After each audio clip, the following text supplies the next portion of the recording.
Just to return to what you're saying about the Trump administration and Stephen Miller and Trump together uh, trying to insulate their political actions from democracy and making sure that the executive branch can act with impunity outside Yeah. of Congress.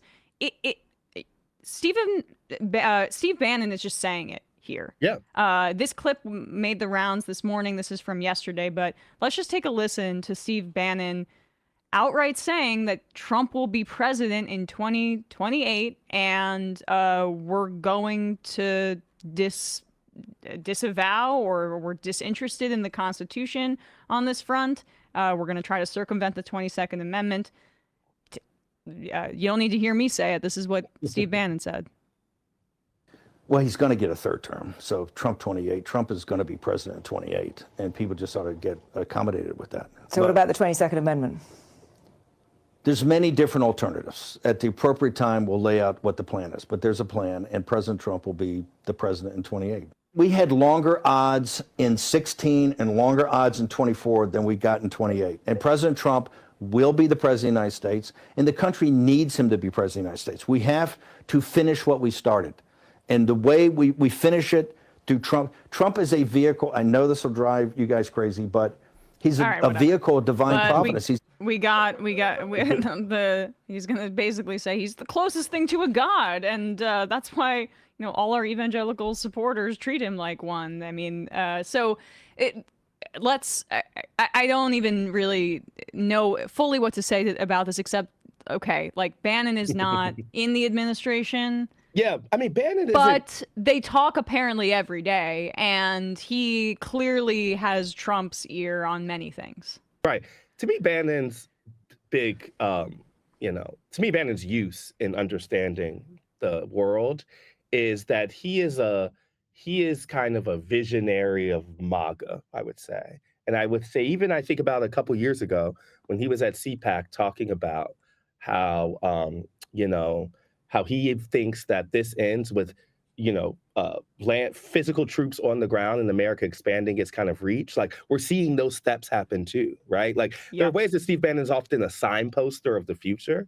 So I don't know if we don't have my sense of the reporting is that they want us to think that possibility exists of 2028, but we don't know if, we don't know the seriousness of it. Yep. All I'm saying is, by the time we'll get to that point, the effort of the second term will already have changed the game, because Donald Trump as a president will have expanded his reach past, so I'm saying in a governing way, past anything that we've seen before.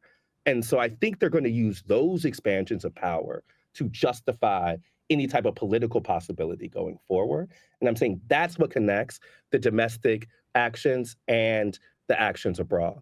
They want the legal fight about his authority. They wrote the laws on purpose for that fight because they think that, whether it's unitary executive theory or plenary power, whatever you want to call it, like Stephen Miller's core belief is that Donald Trump can do whatever he wants, and they need to prove that. And if you have the battle, you have a shot. I mean, the Supreme Court has proven that over and over again. I would not bet against them. You get what I'm saying? It's unclear to me what the guardrails are. It's unclear to me what the checks are. Like, the public and all that stuff can be one, but it doesn't seem to me as if the structures have shown any willingness to stop them. If you have the right Heritage Foundation lawyers or whatever, and this Supreme Court will give you hear your case and will almost certainly give you at least some more power. They may not go all the way, but they'll tweak to allow for Donald Trump to have more power.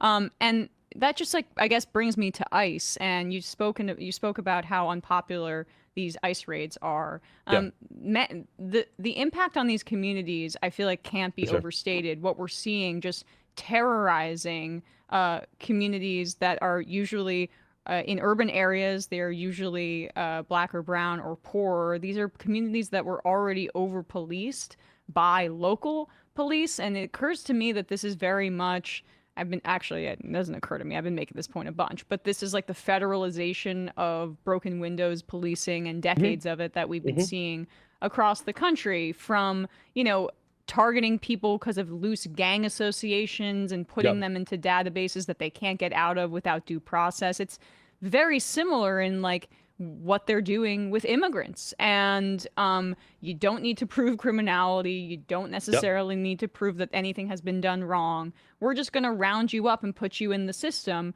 because you are of this class and because you are of this ethnicity. Yep, and a good example of what I'm talking about in terms of the distinction between problem diagnosis and solution. I mean, I'm from Chicago. I remember the big complaints about the surge of Venezuelan migrants over the last couple years. But I think that's much different than, basically unleashing a pseudo paramilitary force. And you're seeing the reactions to that. Nothing has united people more than pushing back against that stuff. I was with Mamdani at the West Indian Day Parade. And, one of the reasons, people were kind of skeptical that maybe he would win over some of these voters and stuff. And I'm like, they see that only as like black and race and whatever. He goes in there and he talks about his experience with immigration and how he understands more intimately what needs to be done to keep those communities safe and his specific focus. And he talks about a specific focus on black immigrants and blah, blah, blah, blah. And that really hits there. And so I'm saying both politically and policy, Donald Trump, I think, has overreached in a lot of different areas, and it's created space for people if they want to stand up for those communities. But all I'm saying is, like, at some point, Democrats will have to answer, national Democrats will have to answer what they think should happen about deportations, what they think should happen about ICE. But you're saying, I'm saying they will have to answer that question at some point. But right now, they could be against what Donald Trump is doing because there is universal disapproval. But I would argue, though, said that they could be a much more potent opposition if they took the Mamdani approach of making a positive case for immigration, but they won't do it. They won't do it. Not all of them believe it. I'm like, that's not even, it's not like I don't think that's like a universal belief they're scared to share. I think they're legitimately split. And so that's a major problem. Like I grew up with this notion, learning about the Statue of Liberty and Ellis Island, and that immigrants are what make this country great. Like that is the idea that that's civic education can't be tapped into by the opposition party is political malpractice. But the position of choice is to say Statue of Liberty while you're still conducting as Obama-style deportation raids, while using the language of supporting Democrats, or supporting immigrants. All I'm saying is that combo has gotten a little exposed. And so whatever they come up with next, I think will look much more like a just legitimate affirmative embrace of immigration is good, or a more moderate approach where they're being more comfortable with saying, like, okay, we're down with these means of ICE or this means of deportation or whatever. But I don't think the kind of say one thing, do another, which is what they've been doing, is going to last through that next primary. Lastly, before I let you go, I would love just your take on the brewing fight over leadership on the Democratic Party. I mean, Schumer's is like a dead man walking, it feels like, and it seems like he knows it, because this looming primary challenge from AOC, it wouldn't be till 2028, but it's just like an albatross around his neck, and he really messed up by capitulating in the spring. Hakeem Jeffries, I still want primaried, obviously, because of AIPAC money and because of all of this, but he at least seems to have the support of the rank and file in the House. He would be, I think the only way you dislodge him from leadership is beating him in a primary, but even zooming out from that instead, what is your take on how the Democratic base is eager to change over leadership? Yeah, I mean, the fervor for a new version of the party is real. And I think that's true beyond just left, right? I think No King's a great example about like a kind of hardened center Democrat, which I think is even more open to the language of progressives than they were before, and, has really showed the party and kind of forced them into a posture of fight in a way that they were not doing earlier this year. I think we all know that. I guess what I think in terms of the leadership fight specifically is like, what is the next version? Like right now, Schumer and Jeffries represent resistance, but they don't represent opposing vision. They don't represent some other version of what Democrats stand for, much more than they just stand against what he's doing. I think that the true leaders of the party will offer both. And it will be interesting to me to see if it is my sense, and this is somewhat New York too, but Jeffries really, even maybe more so than Schumer, I think did himself a disservice with this Zoran stuff. Mm-hmm. And so even if you're a young person, I just don't get what, like, I would not, in my opinion, like, be so far positioned against the growing lane of the party, you know? And so I get why he's doing that, because he's trying to keep his rank and file involved. He's thinking about battleground races. He's thinking about donors. But I just think it makes him more ripe of a target to be the face of, like, the ways Democrat leadership has been a little more inadequate now. And so you see some of these early midterm candidates not committing to backing him as caucus leader. And I think that's going to be an interesting early step to see how much leeway he has. Because even Pelosi, by the end, you know, everyone was kind of openly saying there should be a change in leadership. And she was okay with that, you know, she knew that you kind of had to do that to win your races. I don't think Jeffries has enough clout internally to withstand if that becomes the national kind of, if that becomes what a lot of primary candidates are saying, if they start embracing the talk of new leadership. And so I think that's going to be something we can even start tracking within the next year or so, is to say those main red to blue candidates, those statewide candidates, how are they talking about leadership will be a clearer reflection of the pressure they're feeling or not feeling from base. Like, come 2028, AOC will do what she's going to do. Like, it'll be President or Schumer, we'll find out. And, you know, I'm saying earlier than that, I think the public pressure might start getting some clues that Schumer and Jeffries have passed their time.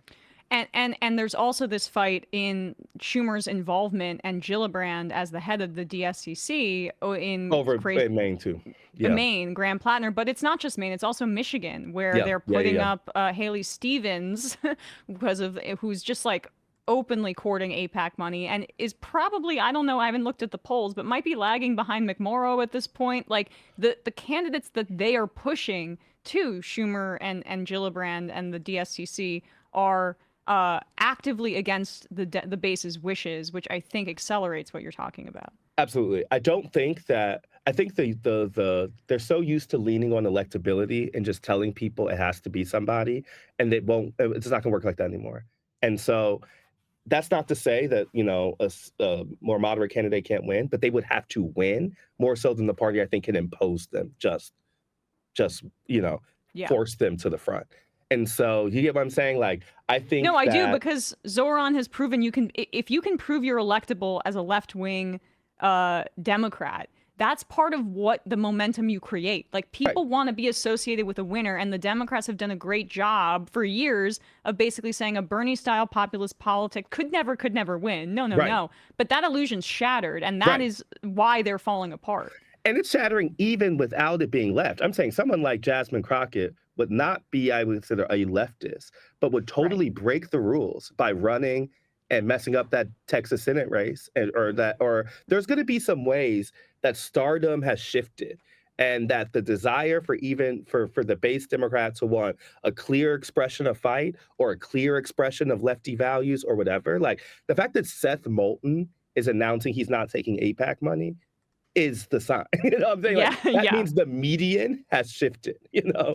And I think that we're in the beginning stages of that, not the end.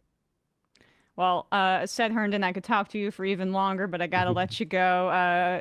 Congratulations on your new position at Vox. Everybody check out your work over there, and I can't wait to see what you come out with in the coming weeks. Appreciate your time today. Appreciate you having me. Have a great day, y'all. Thanks, you too. Hey, folks, don't forget to hit the subscribe button and check out our daily show. We do it every day at 12 p.m. Eastern for about 2.5 hours. We even take phone calls. You should check that out.